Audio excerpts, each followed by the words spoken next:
अस्सलाम वालेकुम, आप देख रहे हैं प्रोग्राम एजेंडा 5। मैं हूं खतीजा राठौर। कल एक अहम दौरा था फील्ड मार्शल सैयद आसिम मुनीर का और वज़ीर दाखिला मोहसिन नकवी भी इनके हमरा थे, जहां पे अहम मुलाकातें हुई हैं। जिसके बाद मोहसिन नकवी ने एक्स पे अपना बयान भी दिया और कहा है मुस्बत पेशरफ्त हुई है। सबसे पहले हमने देखा कि ईरानी सदर से मुलाकात हुई, उसके बाद ईरानी वज़ीर ख़ारजा और ईरानी पार्लियामेंट के स्पीकर बाकर कालिबाफ के साथ भी मुलाकातें हुई। मोहसिन रज़ाई जो कि तर्जुमान हैं मुश्तबा खामनाई के, सुप्रीम लीडर के, और ख़ासम ख़ास अगर बात की जाए तो वो सुप्रीम काउंसिल के सेक्रेटरी भी हैं, उनसे भी मुलाकात हुई है। इस वक्त जो आबना हुर्मुज़ की सिचुएशन है वो कशीदा है, क्योंकि अमेरिका की नाकाबंदी है, ईरान की नाकाबंदी है।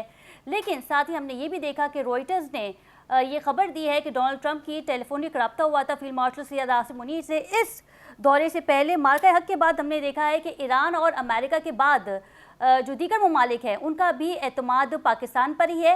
कतर के साथ भी सालसी की बातें हो रही थी, लेकिन जो कुछ पाकिस्तान कर रहा है, और आज हमने ये भी देखा कि इस्लामाबाद अकॉर्ड की बहाली के हवाले से भी अहम पेशरफ्त हुई है, जो मुस्बत नताइज सामने आ रहे हैं। बात की जाए अगर अमेरिका की, तो अमेरिका ने जो माशी पाबंदी लगाने का ऐलान किया था उस पर जो चाइना है उसे तहफ़्फ़ुज़ात का इज़हार किया है और इन तमाम पाबंदियों को जो है मुस्तरद कर दिया है। स्ट्रेट ऑफ हॉर्मुज़ में जो कशीदगी सामने आ रही है, कल भी हमने देखा, या फिर आप 2 रोज़ पहले की बात कर लें तो जो शिप्स की तादाद थी स्ट्रेट ऑफ हॉर्मुज़ से जो गुजरते थे उसमें भी खासी कमी नज़र आई है और तेल की कीमतों में भी इजाफा हो चुका है। आज ओमान और ईरान के दरमियान एक रोड मैप के हवाले से अहम बात हो रही है, ताकि स्ट्रेट ऑफ हॉर्मुज़ पे किस तरीके से रोड मैप को तैयार किया जाए। आने वाले वक्तों में हम देखेंगे जो शिप्स गुजर रही हैं वो भी टोल टैक्स फ़ी की मद में जो है ईरान को पेमेंट करेंगी। लेकिन अगर डोनाल्ड ट्रंप की बात की जाए, जिस तरीके से माशी पाबंदियाँ आयद की जा रही हैं, तो कानूनी तौर पे डोनाल्ड ट्रंप ऐसा कर सकते हैं या नहीं। वेनेजुएला में जो कुछ हुआ वो हमने देखा, लेकिन चाइना ने वो भी बर्दाश्त किया। 90% ऑयल की ट्रेड ईरान की जो है वो चाइना को जाती है, जिसके बाद चाइनी वजारत ख़ारजा का भी बयान मौजूद है कि ऐसी पाबंदियाँ नहीं लगनी चाहिए, क्योंकि ज़ाहिर ईरान को जो है, चाइना को जो है वो माशी नुकसान भी हो सकता है। अगर ओमान के साथ ताल्लुकात तय पा जाते हैं स्ट्रेट ऑफ हॉर्मुज़ को लेके, तो उसके बाद हम देखेंगे कि चंद दिनों में जो है वो आबना हॉर्मुज़ खुल जाएगी। अगर माजी की हम बात करें तो हमने देखा था कि फील्ड मार्शल सैयद आसिम मुनीर का जब तेहरान का दौरा था, लगभग कोई 2 महीने पहले की मैं बात कर रही हूँ, तो उस सूरत में हमने देखा था जैसे ही फील्ड मार्शल पाकिस्तान आए थे तो ईरान की जानिब से बयान सामने आ गया था कि हम आबना हॉर्मुज़ को खोल रहे हैं। फिर बर्गन स्टॉक में जो है मामला तय पाए थे, फिर 60 रोज़ का सीज़ फायर था जो अब मुकम्मल हो चुका है। अब अमेरिका जो है वो कोई ना फौजी कार्रवाई कर रहा है, ना ही कोई फ़िज़ाई हमले कर रहा है, लेकिन अब माशी पाबंदियाँ जो है वो आयद करने का फ़ैसला किया गया है। कि जो डेडलॉक बरकरार है, क्या ये डायलॉग में बदल सकता है, इस तरह की बातें की जा रही हैं। और साथ ही कतर के हवाले से भी अगर बात करें तो पाकिस्तान का अहम डेलीगेशन जो है वो कतर और बहरीन भी जाएगा। ये हमने देखा है कि बहरीन के बहुत अच्छे ताल्लुकात हैं अमेरिका के साथ, लेकिन मक्का दफ़ाई मुआहदे के बाद काफ़ी सारे ऐसे अरब ममालिक हैं जो चाहते हैं कि पाकिस्तान के साथ दिफाई मुआहदा किया जाए, इसमें शमूलियत इख्तियार की जाए। और इस पर हमने ये भी देखा कि इस्माइल बकाई का एक स्टेटमेंट भी मौजूद है कि इस वक्त हमें दावतनामा नहीं आया है, इन्विटेशन नहीं आया है कि हम मक्का दफ़ाई मुआहदे में जो है शरीक हो जाएँ, लेकिन उन्होंने इस मुआहदे को खुशाइन करार दिया है। तमाम तर चीज़ों पर बात करेंगे। हमारे साथ मौजूद है air vice marshal retire Ejaz Malik साहब, दफ़ाई तजियाकार मखदूम बाबर साहब हमारे साथ मौजूद है, अजीम सफजारी हैं, साफ़ी हैं तेहरान से, डॉक्टर रिजवान नसीर ने हमें ज्वाइन किया है, हाफिज़ एहसान अहमद खान हमारे साथ मौजूद हैं। आप पाँचों को प्रोग्राम में वेलकम करते हैं। सबसे पहले रुख कर लेते हैं डॉक्टर रिजवान का। डॉक्टर रिजवान, ये बताइएगा कैसे देख रहे हैं इन मामलात को। फील्ड मार्शल सैयद आसिम मुनीर ने तेहरान का दौरा किया था, उसके बाद मोहसिन नकवी ने भी एक्स पे पैगाम दिया है कि मुस्बत पेशरफ्त हुई है इस्लामाबाद अकॉर्ड की बहाली के हवाले से। जी खदीजा, बहुत शुक्रिया अपने शो में लेने का। देखें, अगर इसे हम मिलिटरीली भी देखें तो अमेरिका के पास मिलिट्री ऑप्शंस खत्म हो गए। इसी वजह से अमेरिका ने कहा कि अब मैं मुआशी पाबंदियों की तरफ दोबारा जाऊंगा। और अगर मुआशी पाबंदियों का भी अगर आप एनालिसिस करें तो उसमें जो टारगेट है वो that is not Iran in the short term, in the long term that is China. तीसरी बात यह है कि अब आज जाके बात आती थी तो इस तरह की सूरत हाल में जब तमाम स्ट्रेटजीज फ्लॉप हो चुकी हैं, दोबारा ही मुआशी पाबंदियों पे जाना था जो कि 1979 से चल रही थी, तो आज दोबारा लगाने का फायदा क्या? तो ऑप्शन रह जाती थी सिर्फ पाकिस्तान, कि पाकिस्तान दोबारा से शटल डिप्लोमेसी करे, पाकिस्तान इधर भी जाए, ईरान में भी, और दीगर अमेरिका के जो तहादी उन्हें भी मिले। और अमेरिका का जाहिर बात है, आपने अभी खुद अपने इंट्रोडक्शन में बड़ा खूबसूरत कहा कि पहले राइटर्स ने कहा है कि एक राब्ता बहाल हुआ है वॉशिंगटन और इस्लामाबाद का। तो इसका जी मतलब ये है कि पाकिस्तान का जो रोल है वो बहुत अहम है इस टाइम में। इसमें अमेरिका को भी फेस सेविंग चाहिए इस क्रिटिकल टाइम में, और ईरान को भी इसमें से निकलना है किसी तरह से। तो लिहाजा दोनों के पास ऑप्शन यही है कि इस्लामाबाद अकॉर्ड को हम रिवाइव कर लें। आज आके अब जो चीज बचती है, अब देखें मुआशी पाबंदियां, मेरा नहीं ख्याल कि जो मुआशी पाबंदियां लॉन्ग टर्म के लिए होती हैं, ये शॉर्ट टर्म सिचुएशन है। मिलिट्री ऑप्शंस खत्म हो गए, सिविलियंस के ऊपर बम्बार्डमेंट नहीं कर सकते। जी लिहाजा आज आके अब चाइना का जो रद्द-ए-अमल आ रहा है, तो मैं ये समझता हूँ जो वहां पे ऑर्डर चेंज हो चुका है इस टाइम मिडल ईस्ट में, उसको फिल किया है पाकिस्तान के मक्का पैक्ट ने। मक्का पैक्ट का ये एक क्रेडिबिलिटी है कि कोई इतने भी कहा हम इसका हिस्सा बनेंगे, इजिप्ट ने भी कह दिया हम हिस्सा बनेंगे, और बांग्लादेश, देखें क्या बड़ी डेवलपमेंट है कि बांग्लादेश ने भी कह दिया, जिसकी वजह से इंडिया के पेट में मरोड़ उठ रहे हैं कि जनाब ख्वाहिश वही जाहिर इंडिया की है, शेख हसीना इंडोनेशिया वाली। ने भी ख्वाहिश जाहिर की है। जी डॉक्टर रिजवान। और बहुत सारे ममालिक। मैं खदीजा कहना ये चाह रहा हूं कि इस टाइम पाकिस्तान का रोल बहुत क्रिटिकल है। फील्ड मार्शल जो डिप्लोमेसी कर रहे हैं, आपको याद होगा यही डिप्लोमेसी वो याद दिलाती जब अमेरिका और चाइना का पैचअप करवाया था पाकिस्तान ने, वंस मोर दोबारा से पाकिस्तान इस टेबल पे बैठा, और उसमें दोनों दो ताकतें हैं। ताकतें ये हैं कि एक तरफ ईरान है जिसने मनवा लिया अपने आप को, दूसरे अमेरिका। मैं समझता हूँ इंशाल्लाह आफ्टर बुनियानु मरसूस जी Pakistan military diplomacy, Pakistan political diplomacy once again is the limelight. मुझे तो इसमें बड़ी होप नजर आ रही है कि इंशाल्लाह इसका हल, देखिए हर जंग का हल हमेशा टेबल पे निकलता है, इंशाल्लाह वंस अगेन इसका कोई ना कोई सोल्यूशन जरूर निकलेगा। बिल्कुल। अजीम साहब ने भी हमें ज्वाइन किया है, तेहरान से सहाफ़ी हैं। अजीम, क्या सूरत हाल देखने में आ रही है?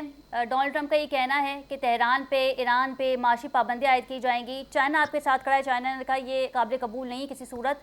लेकिन सबसे पहले ये बताइएगा कि इस वक्त क्या सूरत हाल देखने में आ रही है? कोई माशी दबाव है ईरान पे?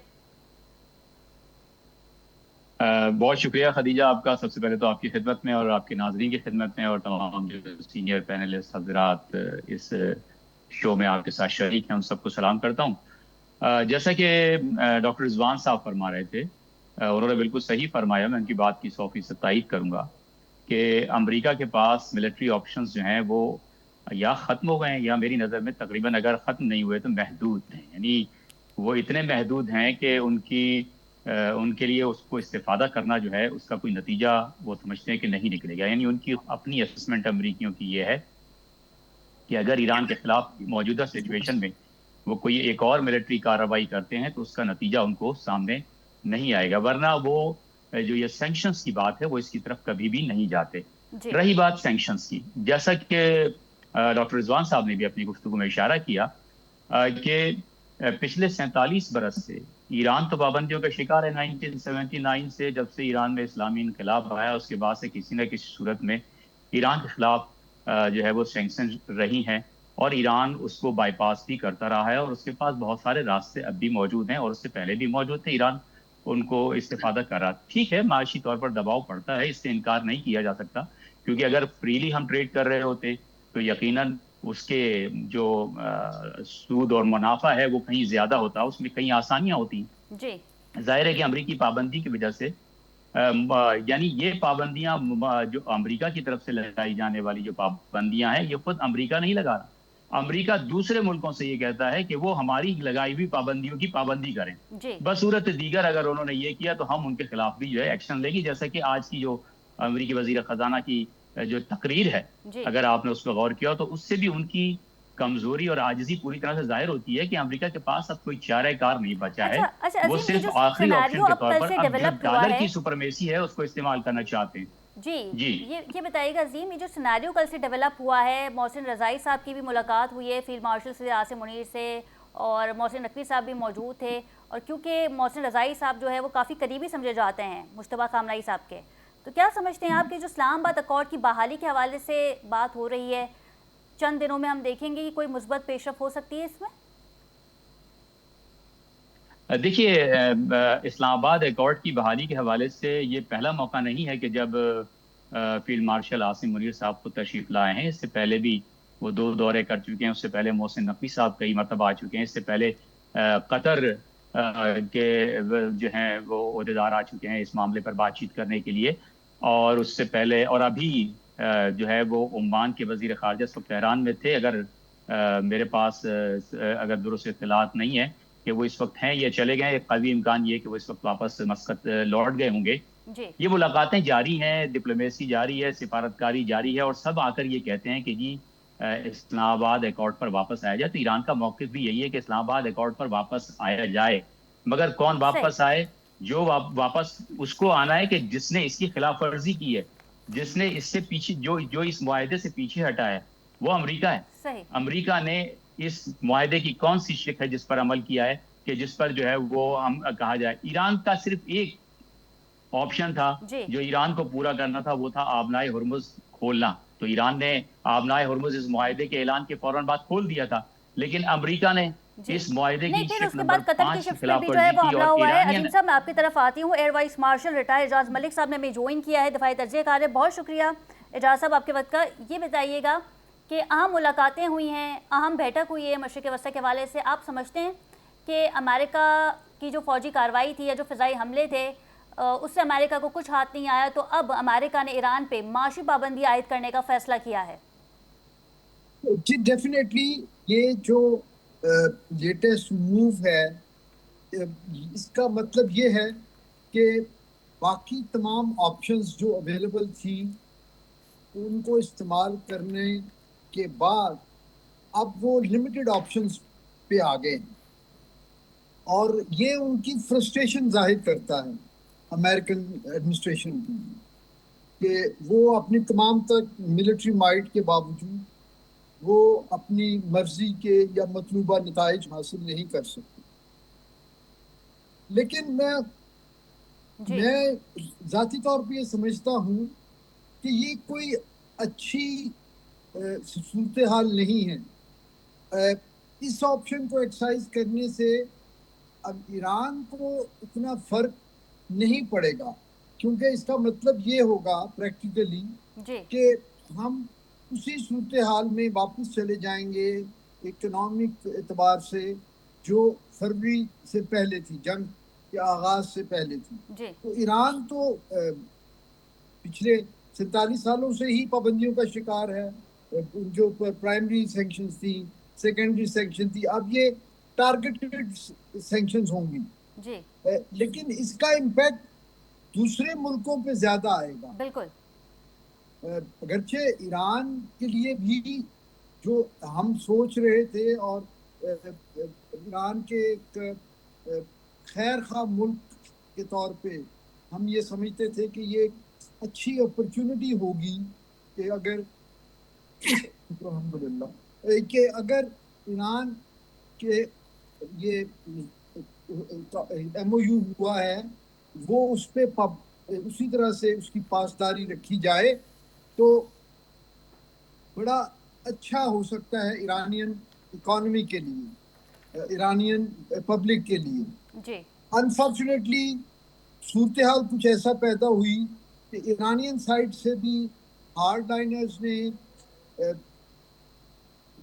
मुहतात रवैया नहीं रखा। सही। और अमेरिकन साइड तो जंग के शुरू से ही इरेशनल है, यानी टू स्टार्ट विद जंग का कोई जवाब ही नहीं था, जंग का कोई मकसद ही नहीं था। बिल्कुल, ये जंग तो इसराइल की थी जिसमें अमेरिका जो है वो कूद गया है। मखदूम बाबर साहब हमारे साथ मौजूद हैं।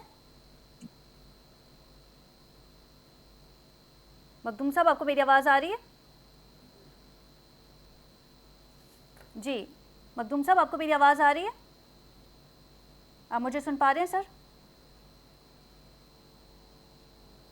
जी मखदूम साहब, आप मौजूद हैं हमारे साथ? जी मैं बोल रहा हूं।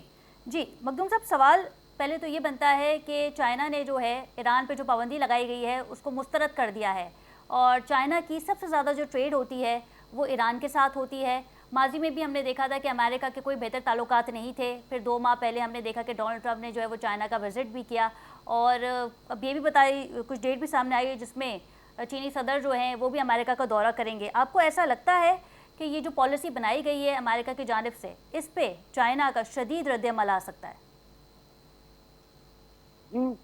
शदीद रद्द-ए-अमल तो मैं नहीं समझता, लेकिन यहाँ पे जो थिंक टैंक्स और मीडिया है वो ये डिस्कस कर रहे थे, पाए गए हैं पिछले कुछ अरसे से, कि ये इस वक्त एक्चुअली अमेरिका की 2 जंगें चल रही हैं।